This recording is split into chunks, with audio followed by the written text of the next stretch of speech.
Innal hamdalillah nahmaduhu wa nasta'inuhu wa nastaghfiruh wa na'udzu billahi min shururi anfusina wa min sayyiati a'malina. May yahdihillahu fala mudilla lahu wa may yudlil fala hadiya lahu. Asyhadu an la ilaha illallah wahdahu la syarika lahu wa asyhadu anna Muhammadan 'abduhu wa rasuluh. Allahumma shalli wa sallim wa barik ala nabiyyina Muhammadin wa ala alihi wa sahbihi ajma'in. Qala ta'ala fil kitabihil karim, a'udzu billahi minasy syaithanir rajim. Ya ayyuhalladzina amanu taqullaha haqqa tuqatih wa la tamutunna illa wa antum muslimun. Wa qala Rasulullah sallallahu alaihi wasallam, ittaqillah haitsu ma kunta wa anbi as-sayyi'ah hasanatamuha wa khaliqin nas bi khuluqin hasan. Amma ba'du fa ya ibadallah, usikum wa nafsi bi taqwallah faqad faza al-muttaqun wa ta'atihi la'allakum turhamun.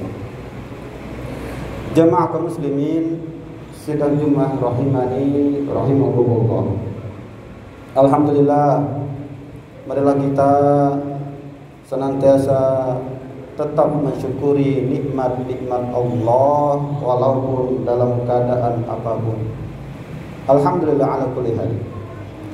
Kita tetap mensyukuri akan nikmat Allah yang begitu besar, yang tak terkira, yang begitu banyak diberikan kepada kita. Bahkan banyak sekali nikmat-nikmat Allah yang tidak kita ketahui, yang kita tidak memahami, walaupun mungkin buruk di mata kita, dalam pandangan kita selaku manusia, namun ternyata ia mengandung kebaikan dan faidah yang begitu banyak dari Allah Subhanahu wa taala. Termasuk pada saat ini kita masih dalam kondisi yang sama-sama kita mengetahuinya, yakni pada masa wabah ini.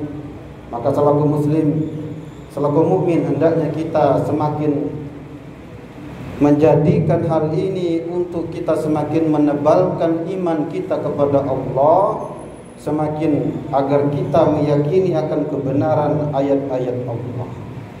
Cukuplah bagi kita mengambil satu contoh surah dari dalam surah Al-Insyirah ayat 5 hingga akhirnya.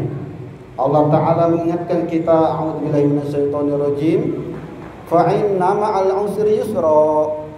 Inna ma'al usri yusra, fa idza faraghta fansab wa ila rabbika farghab. Maka sesungguhnya ketahuilah bersama kesulitan itu ada kemudahan. Pada ayat berikutnya Allah Ta'ala kembali mentakkidkan inna ma'al usri yusra. Kita meyakini bahwasanya pada saat kesulitan ini banyak sekali kemudahan-kemudahan yang Allah Ta'ala berikan kepada kita.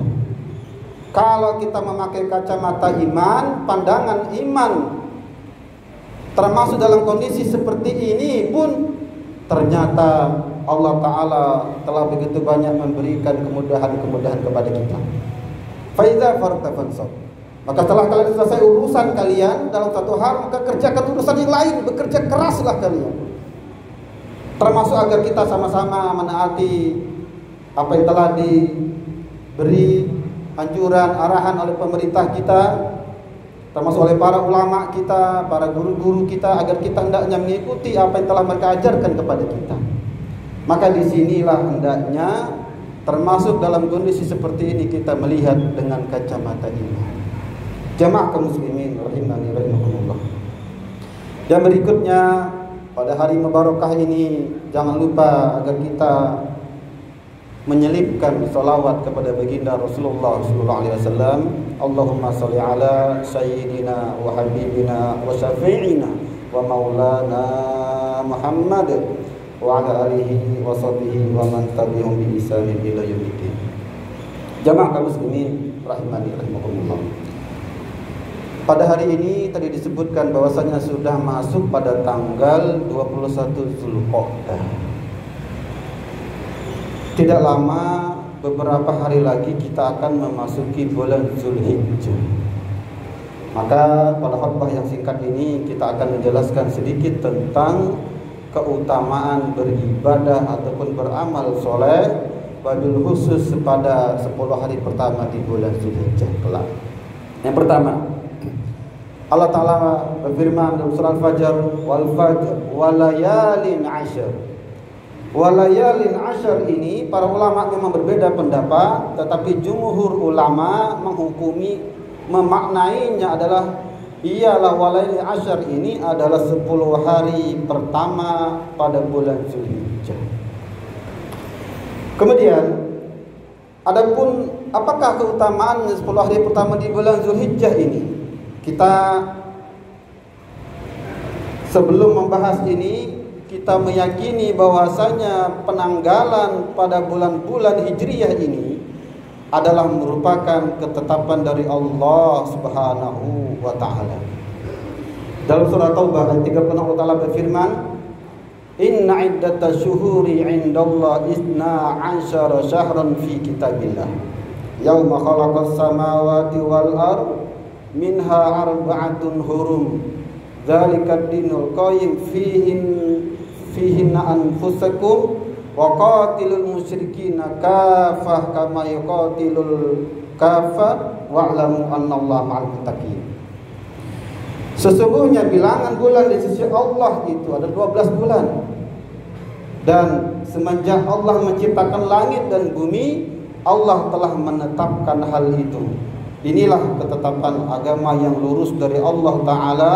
Fala tazlimu fihinna anfusakum, maka janganlah kalian menzalimi diri kalian pada bulan-bulan itu. Minha arba'atun hurum, di dalam 12 bulan itu terdapat 4 bulan haram, yakni bulan Zulqa'dah bulan ini, bulan Zulhijjah bulan Muharram, dan bulan Rajab. Wa qatilul musyrikin kaffah kama yaqatilul musyrik kama yaqatilunakum kaffah wa'lamu annallaha ma'al muttaqin. Maka perangilah orang-orang musyrik itu semuanya sebagaimana mereka telah memerangi kalian semuanya, dan Allah mengetahui siapa orang-orang yang bertakwa. Jadi memang penetapan bulan-bulan di dalam penanggalan Islam ini adalah merupakan ketetapan Allah, termasuk menetapkan 12 bulan di dalam setahun. Termasuk Allah telah menetapkan di dalam 12 bulan ini ada 4 bulan haram, bulan yang suci. Yakni termasuk bulan ini bulan Zulqa'dah, bulan Zulhijjah sebentar lagi, bulan Muharram, dan bulan Rajab. Nah, terkhusus pada 10 hari pertama di bulan Zulhijjah ini telah tadi dijelaskan beberapa dalilnya.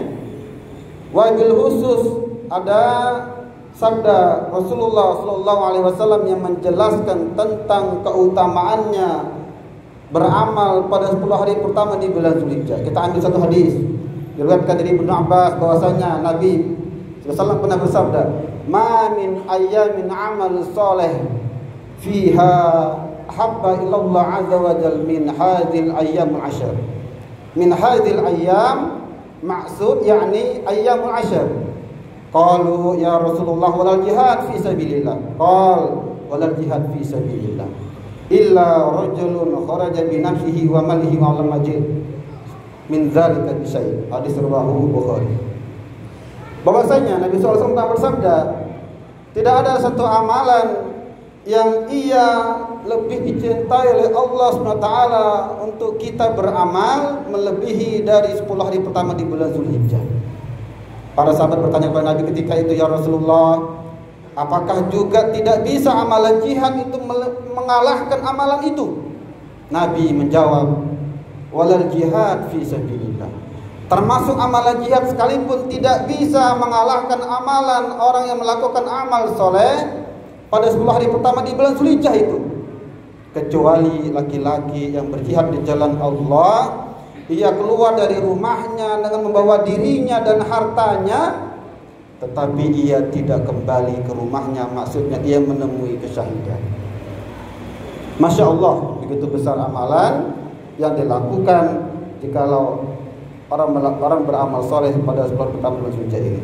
Ada hadis yang lain dari Umar menegaskan, mentakkidkan hadis ini, Bahwasanya Nabi kita juga pernah bersabda, "Ma min ayyamin a'zam wala ahabba ilallah min hadhil ayyamul 'ashr fa'aksiru fihinna minat tahlil wa takbir wa tahmid." Hadis rawahu Ahmad. Bahwasanya Nabi kita pernah juga bersabda, tidak ada hari yang lebih agung dan lebih dicintai Allah SWT untuk seseorang beramal melebihi dari orang yang beramal pada hari-hari pertama, pada 10 hari pertama di bulan Zulhijjah. Maka fa'aksiru, perbanyaklah oleh kalian untuk bertahlil, bertakbir dan bertahmid. Memperbanyak zikir dan takbir dan mengucapkan tahmid merupakan bentuk amalan yang hendaknya kita perbanyak pada 10 pertama bulan Zulhijjah ini. Jamaah dimuliakan Allah Subhanahu wa taala. Pertanyaan bagi kita, amalan apa saja yang hendaknya mesti kita lakukan pada 10 pertama bulan Zulhijjah ini? Yang pertama, tentu berdasarkan hadis tadi, hendaknya kita memperbanyak zikir kepada Allah Subhanahu wa taala. Yang kedua, hendaknya kita juga memperbanyak puasa sunnah. Wabil khusus nanti pada tanggal 9 Zulhijjah kelak, hendaknya kita tidak meninggalkan satu amalan puasa, yakni puasa Arafah. Puasa Arafah berdasarkan sabda hadis Nabi bahwasanya Yaumu Arafah mukaffiratu sanatal lati qablahu wa ba'dahu. Ganjarannya orang yang berpuasa Arafah itu bisa menghapuskan dosa setahun yang lalu maupun dosa setahun yang akan datang. Dan ternyata ulama menganjurkan tidak hanya sekedar puasa Arafah. Pada hari-hari pertama, 10 hari pertama di bulan Zulhijjah ini, semakin banyak kita melakukan puasa sunnah, itu tentu semakin bagus. Jamaah dimuliakan Allah Subhanahu wa taala. Amal apakah lagi yang hendaknya kita lakukan? Ulama menegaskan sebetulnya amalan apa saja yang bisa kita lakukan pada 10 hari pertama di bulan Zulhijjah ini, apapun itu kebaikan, apapun itu amalannya, hendaknya kita memperbanyak melakukannya. Baik itu zikir, baik itu tadarus Quran, baik itu puasa sunnah, baik itu amalan sedekah dan lain sebagainya. Wabil khusus nanti pada Yaumul Adha ada satu amalan yang juga nanti kita akan jelaskan sedikit tentang tentang fadilah ataupun keutamaannya. Jamaah kaum muslimin sidang Jumat rahimani rahimakumullah. Amalan apakah yang juga dikhususkan pada bulan Zulhijjah ini? Yakni itulah ibadah kurban. Apakah yang telah diajarkan oleh agama kita tentang ibadah kurban ini pada Yaumul Adha kelak? Tentu yang pertama kita bisa membaca dalam surah Al-Kautsar, inna a'tainakal kautsar fasholli li rabbika wanhar. Jadi Allah Ta'ala telah memerintahkan bagi kita agar kita mensyukuri nikmat Allah. Walaupun hidup ayat ini sesungguhnya pada Nabi Muhammad SAW juga tentu kepada kita, fasholli li rabbika wanhar, maka hendaklah kita menegakkan salat, memperbanyak salat dan melaksanakan kurban. Nah, ada hadis yang menjadi dalil juga tentang ibadah kurban ini, bahwasanya Rasulullah pernah bersabda, doha Rasulullah SAW bikabsaini amlahaini aqranaini, qal wa ra'aituhu yazbuhuma biyadihi wa ra'aituhu wadi'an qadamu ala sifahima qal wa samma wa kabbar. Hadis riwayat Bukhari dan Muslim. Bahwasanya Nabi Muhammad SAW disebutkan bahwasanya ia berkurban dengan 2 ekor kambing ataupun gibas yang putih warnanya, aqranaini amlahaini, yang gemuk. Kemudian sahabat yang meriwayatkan hadis ini berkata, kalau ra'aituhu, aku telah melihat bahwasanya Nabi menyembelih keduanya dengan kedua tangannya. Maka sunnah nanti hendaknya orang yang berkurban, alangkah bagusnya ia menyembelih sendiri. Walaupun kalau ia belum sanggup ataupun belum bisa, maka tentu boleh diserahkan kepada panitia kurban. Kemudian Nabi juga berkata, wa ra'aituhu, aku juga melihat bahwasanya Nabi meletakkan kedua kakinya di atas leher kedua kambing kurban itu. Qal wa samma wa kabbar, dan Nabi mengucapkan basmalah dan bertakbir. Jamaah dimakan Allah Subhanahu wa taala. Satu lagi tentang fadilah ibadah kurban ini, bahwasanya hadis dari Aisyah, an Aisyah radhiyallahu anha an Nabi sallallahu alaihi wasallam, bahwasanya hadis dari Aisyah, ia berkata dari Nabi Muhammad sallallahu alaihi wasallam, ma amila ibnu Adam, tidak ada satu amalan yang dilakukan anak manusia yang menahri pada hari nahar itu ahabba ilallah azza wa jalla, yang lebih dicintai oleh Allah Subhanahu wa taala min hiraqati dam, dari amalan mengalirkan darah dari hewan kurban itu. Wa innahu la yati yaumal qiyamah bi quruniha wa azlafiha wa asy'ariha wa innad-dam la yaqau 'ala al-ar qabla an yaqau 'ala al-ar fatubi biha nafsan. Hadis rawahu Ibnu Majah wa Tirmizi. Bahwasanya ia akan datang pada hari kiamat kelak hewan kurban itu dengan tanduknya, dengan bulunya, dengan darahnya. Dan sesungguhnya darah hewan kurban yang menetes itu, sebelum ia menetes menyentuh bumi, Allah telah menerima ataupun telah sampai keredaan Allah bagi pekurban itu. Fatibu biha nafsan, kata Nabi, maka hendaklah kalian bersihkan jiwa kalian dengan ibadah kurban itu. Jemaah dimuliakan Allah Subhanahu wa taala.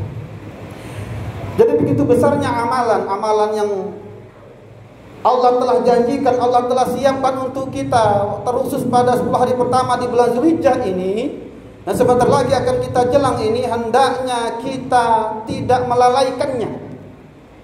Karena begitu besar fadilahnya, begitu besar keutamaannya, maka mari hendaknya kita mempersiapkan diri untuk kita menyambut amalan-amalan yang hendaknya kita lakukan. Wabil khusus, paling tidak bagi kita melaksanakan puasa Arafah, wabil khusus hendaknya kita tidak lupa untuk kita berkurban.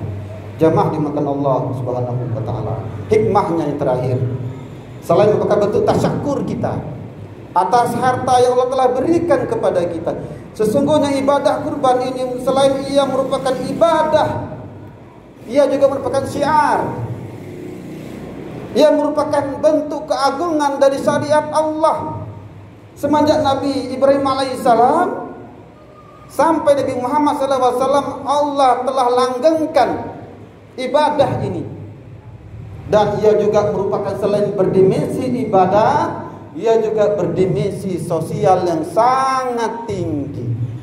Apatah lagi pada saat-saat ini, dengan begitu banyaknya, dengan kondisi pada saat ini semakin banyak orang yang menderita kesusahan, kesulitan, maka dengan daging kurban itu kaum muslimin yang sedang mengalami kesusahan, kesulitan bisa menikmati, bisa berbahagia, wabil khusus pada Yaumul Adha, untuk bisa menikmati daging hewan kurban. Semoga Allah mudahkan kita, Allah hadirkan hati kita agar kita mudah untuk melaksanakan ibadah kepada Allah. Allah mudahkan segala urusan-urusan kita, Allah condongkan hati kita, walaupun di tengah segala berbagai macam kesulitan yang kita hadapi, sebagai bentuk tasyakur kita, sebagai bentuk kita mengikuti ajaran Nabi Ibrahim alaihissalam, sebagai bentuk ibadah sosial kepada saudara-saudara kita yang lain, maka semoga juga Allah tentu memudahkan tangan kita, diri kita, untuk kita bisa menunaikan ibadah kurban yang dia merupakan ibadah yang sangat agung. Barakallahu li wa lakum fil Qur'anil azim, wa nafa'ani wa iyyakum bima fihi min ayatil azizil hakim, wa taqabbal minkum tilawatahu innahu wal ghafurur rahim.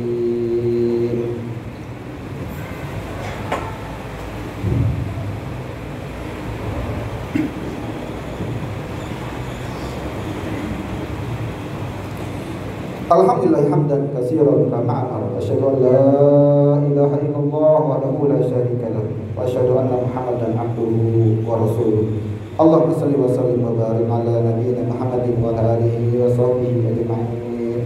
Ya ayyuhalladzina amanu taqullaha haqqa tuqatih wa la tamutunna illa wa antum muslimun. Subhanallah wa salamun ala rasulih kama qala ta'ala. إن الله وملائكته يصلون على النبي يا أيها الذين آمنوا صلوا عليه وسلموا تسليما اللهم صل على محمد وعلى آل محمد كما صليت على إبراهيم وعلى آل إبراهيم وبارك على محمد وعلى آل محمد كما باركت على إبراهيم وعلى آل إبراهيم في العالمين إنك حميد مجيد اللهم اغفر للمسلمين والمسلمات والمؤمنين والمؤمنات الأحياء منهم والأموات إنك سميع قريب مجيب الدعوة وقاضي الحاجات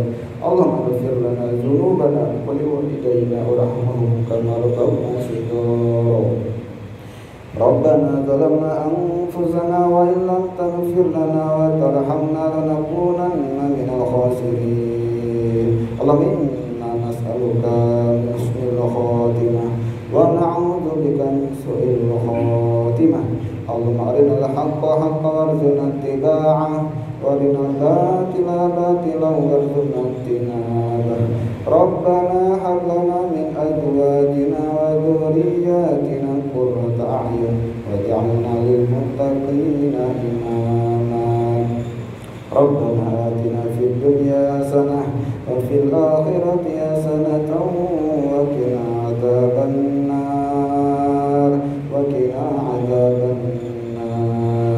عباد الله إن الله يأمركم بالعدل والإحسان وإيتاء ذي القربى وينهى عن الفحشاء والمنكر والبغي يعظكم لعلكم تذكرون فاذكروا الله يذكركم واشكروا له على ذكره ولذكر الله أكبر وأقيموا الصلاة